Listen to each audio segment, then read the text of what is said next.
Hello there, Walktoberfest 2022 participants. Sarah Ebert, Lincoln University Cooperative Extension here with Session 6, Lecturette. Hopefully you're finding that you're getting plenty of exercise. You're progressing pretty well with your charts. And if you're not, please give me a call if you need some help, anything going on. And please feel free to join us if you can make it from 12 to 2. Our next session is Session 7, and it will be held Monday, October the 17th from 12 to 2 at Building Community Bridges. And we will most likely return to the link for the rest of the week because I think it is going to get cold, but we'll be at Building Community Bridges on Monday. So with no further ado, let's talk a little bit about where you are and where you want to be. How are you doing with your journaling, tracking yourself? How are you working on your walking contract? Is it progressing? Do you feel like you need to change it up a little bit? Remember, this is supposed to be a fluid document.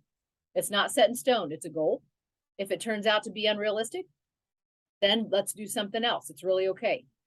Hopefully you're branching out a little bit and getting yourself involved a little bit with some more flex and stretch exercises, in particular if you've got a lot of arthritis pain, or maybe you're in good enough shape and you're feeling up to it, or even if you're not, you're doing a little bit more strength training. Get those soup cans at those commercials or every 20 minutes if you're live streaming, right? Okay, so with that said, please feel free to reach out and we can actually get you hooked up to the face page. We do have a Walk with These face page for Central Missouri. And if you'd like to be a part of that, that's a great place to share. And I can, as soon as we might even put a few videos on TikTok if you like to look at TikTok as we're out walking.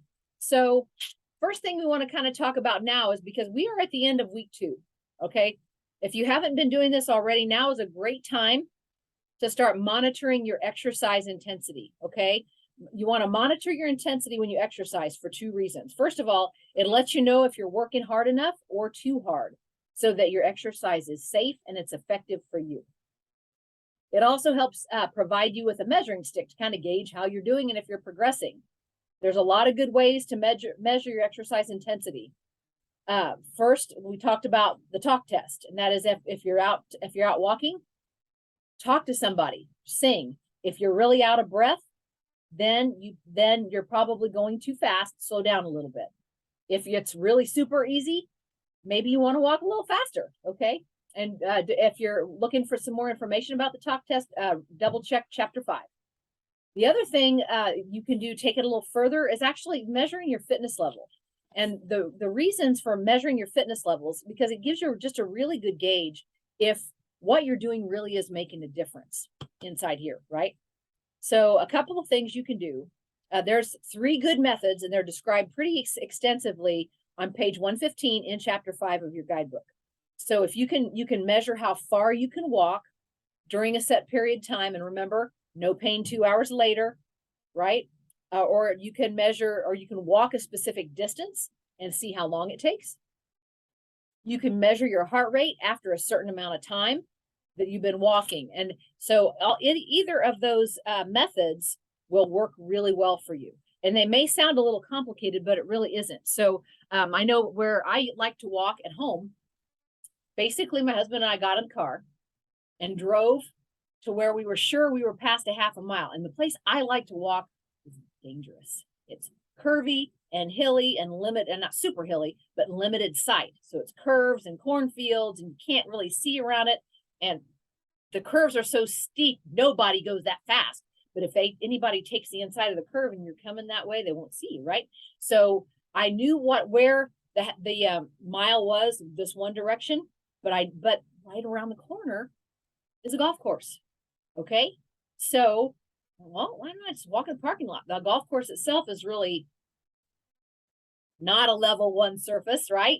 And it gets out to where you don't even get cell signal out in that place. I'm like, okay, I don't need to be out there by myself with 2 big dogs. So we clocked it on the car and found that if I went all the way around the parking lot and then came back out, it still gave me that half a mile, right?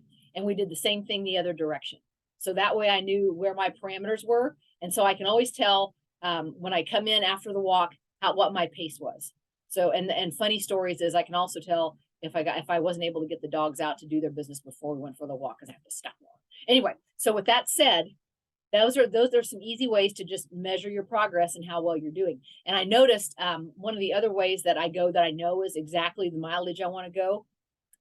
But if I can take it on the weekends because the traffic is way down, right?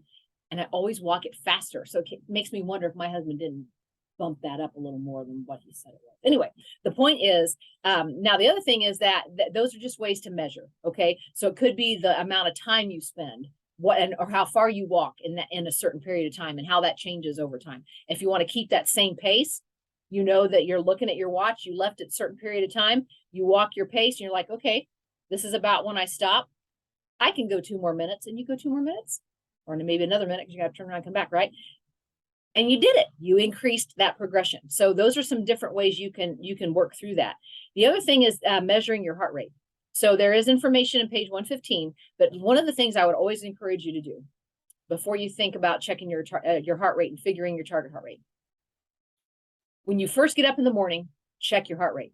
That's your resting heart rate, okay? And there's a lot of charts you can use that put in your age and your size and your resting heart rate, and it will tell you what your target heart rate should be.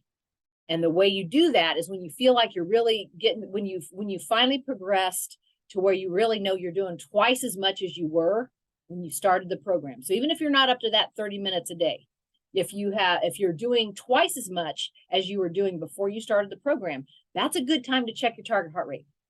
And in another week, we'll be at mid-course. So that's even better time because you can tell from one week to another if it made a difference. So what you do is you continue to do your 5-step plan, right?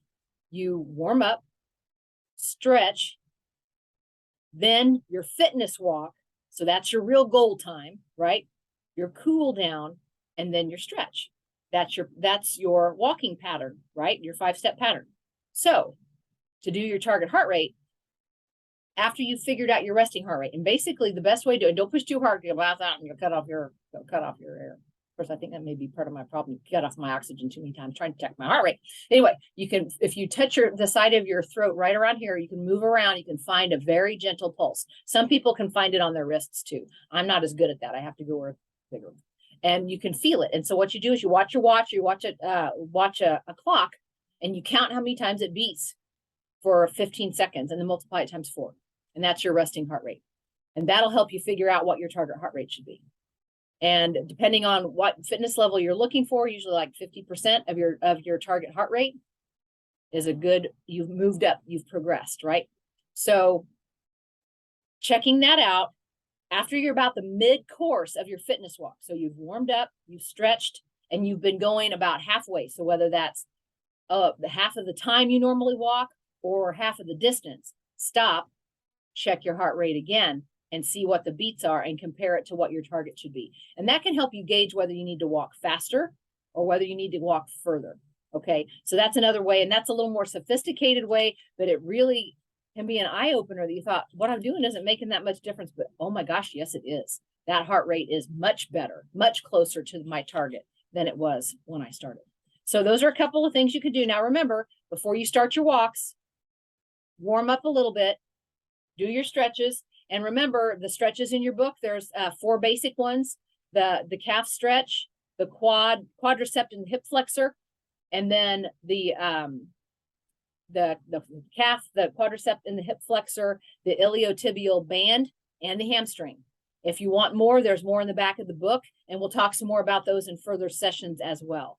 So you do your stretches, then hit it for your exercise walk, cool down 2 to 5 minutes, slower pace, stretch again. Remember, plenty of water.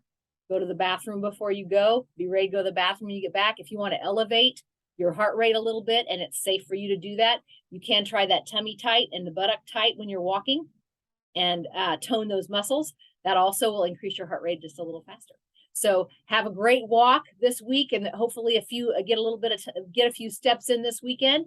And hopefully you can join us at Building Community Bridges on Monday from 12 to 2. If not, I will try to be better about posting the lecturettes within 24 to 48 hours of the session. And all I'm going to ask you to do is, after you've viewed it on YouTube, then put in a comment who you are. You put your initials, so if you don't want anybody to know, but the only people that are going to see these videos are the people in our immediate group. So there are 11 people who have registered for this session. Those are the only people that will be sent this link. So these links. So you can feel confident if you want to put your name up there, that it's not being shared publicly. So, or you don't have to, but I need to know your initials so I can guess who you are, so we can note that you've attended the session, that you attended the lecturettes. And if you feel like it, feel free to send me a text message or an email about how you're doing. And for those of you who haven't got to meet yet, I sure hope you can join us soon for at least 1 or 2 in-person sessions. Have a great weekend. Keep walking and stay safe.